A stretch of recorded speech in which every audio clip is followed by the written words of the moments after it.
Hi friends, வாங்க நம்ம இன்றைக்கி கருணக்கிழங்கு குழம்பு எப்படி செய்ய போகிறோன்னு பார்க்க போகிறோம். இது நான் பொரித்து அதுக்கப்புறமா குழம்பு வச்சுருக்கேன் வித்தியாசமான முறையில். வாங்க வீடியோக்குள்ளே போகலாம். எப்படி செய்கிறதுன்னு நம்ம பார்க்கலாம். இன்றைக்கி ரொம்ப சுவையான கருணக்கிழங்கு குழம்ப. அதுக்கு முதல்ல எண்ணெய் ஊற்றி ஒரு பீஸாக கருணக்கிழங்கை போட்டு பொரிச்சு எடுத்துருக்கேன். இப்படி எடுத்ததுக்கப்புறம் நம்ம குழம்பு வச்சோம்னா நாக்கில் அந்த அரிப்புத்தன்மை இல்லாமல் சாப்பிட்றக்கு உருளைக்கிழங்கு மாதிரியே டேஸ்ட்டாக இருக்கும். அதனால் நான் பொரிச்சு எடுத்திருக்கேன். இந்த மாதிரி ஒவ்வொன்றா போட்டு குழம்புக்கு தேவையான கருணக்கிழங்கை பீஸ் பீஸாக கட் பண்ணி அதுக்கப்புறமா ஒரு 5 நிமிஷம் மட்டும், ரொம்ப நேரம் பொரிக்க தேவையில்லை, ஒரு 5 நிமிஷம் மட்டும் இப்படி போட்டு 2 பிரட்டி அதுக்கப்புறமா நம்ம எடுத்து வச்சுக்கணும். ரொம்ப பொரித்தாலும் குழம்புல போடும்போது வேகாத மாதிரி போயிடும். அதனால் ஒரு 2 நிமிஷம் மட்டும் போட்டு இந்த மாதிரி பிரட்டி எடுத்து வச்சுக்கோங்க பிளேட்டில். அதுக்கப்புறமா நம்ம குழம்புக்கு தேவையானதை தயார் பண்ணிக்கலாம். பாருங்கள், இந்தளவுக்கு வெந்தாவே போதும். இதை எடுத்து வச்சுக்குவோம். நம்ம ஒரு குண்டாவில் தனியாக எடுத்து வச்சுக்கலாம். எடுத்து வச்ச பின்னாடி நம்ம குழம்புக்கு தேவையான மசாலா ரெடி பண்ணலாம். இப்போ இந்த கடாயில் கொஞ்சோண்டு எண்ணெய் ஊற்றி அதுக்கப்புறமா நான் சின்ன வெங்காயம் பெரிய வெங்காயம் சரிசமமான அளவில் எடுத்திருக்கேன். அதை ஃபஸ்ட்டு போட்டுக்கலாம் எண்ணெயில். உங்களுக்கு குழம்புக்கு தேவையான வெங்காயம் எடுத்துக்கோங்க. நான் 2 கப்பு எடுத்திருக்கேன். சின்ன வெங்காயம் 1 கப்பு, பெரிய வெங்காயம் அதுக்கு தகுந்த மாதிரி ஒரு 3 இது கட் பண்ணியிருக்கேன். கட் பண்ணி இந்த மாதிரி நல்லா ஓரளவுக்கு வந்ததுக்கப்புறம் சோம்பு 1 ஸ்பூனு, சீரகம் 1/2 ஸ்பூனு, மிளகு 1/4 ஸ்பூனு, மல்லி இந்த கப்பில் நான் எடுத்து போட்டிருக்கேன். இது கிட்டத்தட்ட 2 ஸ்பூன் வரும். கடலைப்பருப்பு, தாளிக்கிற கடலைப்பருப்பு இதெல்லாம் போட்டு நல்லா வணக்கி விட்டுக்குங்க. வெங்காயமும் இந்த போட்டிருக்கிற மல்லி, சீரகம், சோம்பு எல்லாமே ஒன்றா வதங்குற அளவுக்கு நம்ம பிரட்டி விட்டுக்கலாம். இந்த மாதிரி நல்லா பிரட்டி விட்ட பின்னாடி நம்ம பூண்டு எடுத்துக்கலாம். நான் ஒரு 12 பல் எடுத்திருக்கேன். பூண்டு கொஞ்சம் அதிகமாக போட இது டேஸ்ட் நல்லாயிருக்கும். அதனால நான் போட்டிருக்கேன். பூண்டு மட்டும் போட்டிருக்கேன், இஞ்சி எல்லாம் போடல. நம்ம கறி குழம்பு சாப்பிட்ற மாதிரியே இருக்கும். தக்காளி ஒரு தக்காளி எடுத்திருக்கேன் நான். ரொம்ப தக்காளி போட்டால் புளிக்குழம்பு மாதிரி ஆயிரும். அதனால் ஒரு தக்காளி மட்டும் டேஸ்ட்டுக்காக நான் போட்டிருக்கேன்.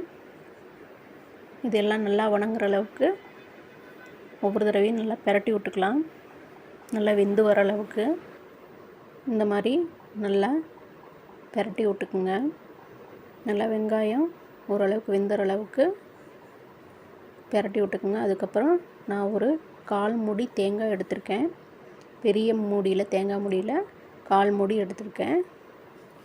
இதை மாதிரி எடுத்து நான் அதையும் ஓரளவுக்கு வெங்காயம் தக்காளியும் வெந்ததுக்கப்புறம் நான் கடைசியாக தேங்காயும் சேர்த்துக்கிறேன். தேங்காயும் நல்லா வெங்காயத்தோட ஓரளவுக்கு பாதி வேக்காடு அளவுக்கு வெந்தால் போதும்.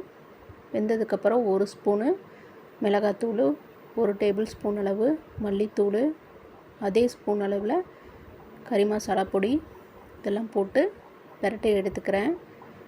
மஞ்சத்தூளெல்லாம் போட தேவையில்லை. இது மட்டும் போட்டு செஞ்சு பாருங்கள். கிராமத்து முறையில் செஞ்ச மாதிரி கறி குழம்பு மாதிரி டேஸ்ட்டாக இருக்கும். வாசனையே வித்தியாசமாக இருக்கும். இப்போ நம்ம பொரித்த கருணக்கிழங்க பாருங்கள். இப்போ நம்ம வறுத்த மசாலாவை மிக்சியில் அரைக்கிறதுக்கு எடுத்திருக்கேன். பாருங்கள், அரைச்சாச்சு. இப்போது மண்பானையில் எண்ணெய் ஊற்றிக்கலாம் தாளிக்கிறதுக்கு. இந்த மாதிரி எண்ணெய் ஊற்றினதுக்கப்புறம் கடுகு தாளிக்கிறதுக்கு போட்டுக்கிறேன். கருவேப்பிலை போட்டாச்சு. இப்போ நம்ம தாளித்ததுக்கப்புறம் பொரித்து வச்சுருக்கிற இந்த கருணக்கிழங்க போட்டுக்கிறேன். இதை ஒரு பிரட்டிக்கலாம் எண்ணெயில். ஏற்கனவே நல்லா பொரிஞ்சிட்டனால அதிக நேரம் நம்ம இதை வதக்க தேவையில்லை.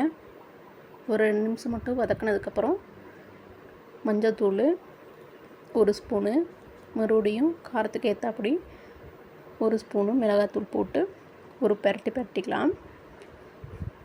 அப்போ தான் இந்த காயிலையும் மஞ்சத்தூள் மிளகாத்தூள் மசாலா கலந்துருக்கும். அதனால் இந்த மாதிரி போட்டு பிரட்டினதுக்கப்புறம் நம்ம அரைச்சி வச்சுருக்கிற மசாலாவை போட்டுக்கலாம். மசாலா போட்டதுக்கப்புறம் குழம்புக்கு தேவையான தண்ணியை நம்ம ஊற்றிக்கலாம். இப்போது ஊற்றி எந்தளவுக்கு குழம்பு வேணுமோ அந்தளவுக்கு கரைச்சி ஊற்றி நம்ம கொதிக்க விட்டுக்கலாம். பாருங்கள், இந்த மாதிரி ஊற்றினதுக்கப்புறம் 1 டேபிள் ஸ்பூன் அளவு கல்லுப்பு போட்டிருக்கேன். அதை போட்டு நல்லா கொதிக்க விட்டுக்கலாம். பாருங்கள், கொதிச்சு வந்துகிட்டே இருக்குது. இந்த மாதிரி வந்ததுக்கப்புறம் நம்ம காய் வந்திருக்கான்னு எடுத்து ஒரு 5 நிமிஷம் பார்த்துட்டு மறுபடியும் கிளறி விட்டுக்கலாம். பாருங்கள், இந்த மாதிரி எண்ணெய் பிரிஞ்சு வர ஆரம்பிச்சிருச்சு. இந்த ஸ்டேஜில் நம்ம காய் வந்துருச்சான்னு பார்த்துட்டு அடுப்பு ஆஃப் பண்ணிடலாம். மண்பானைங்கிறனால இன்னுமே கொதிச்சிட்ருக்கோம். அடுப்பு ஆஃப் பண்ண பின்னாடியும் அது கொதிச்சிட்ருக்க குழம்பு, அதனால நல்லா சுண்டி வந்துடும். இப்போ நம்ம கொத்தமல்லி தழை தூவி அடுப்பு ஆஃப் பண்ணிடலாம். பாருங்கள், நம்ம தயார் பண்ண கருணைக்கிழங்கு குழம்ப இந்த மாதிரி செஞ்சு பார்த்து எப்படி இருக்குன்னு சொல்லுங்கள். எங்கள் சேனலுக்கு லைக் பண்ணுங்கள், ஷேர் பண்ணுங்கள், சப்ஸ்கிரைப் பண்ணுங்கள்.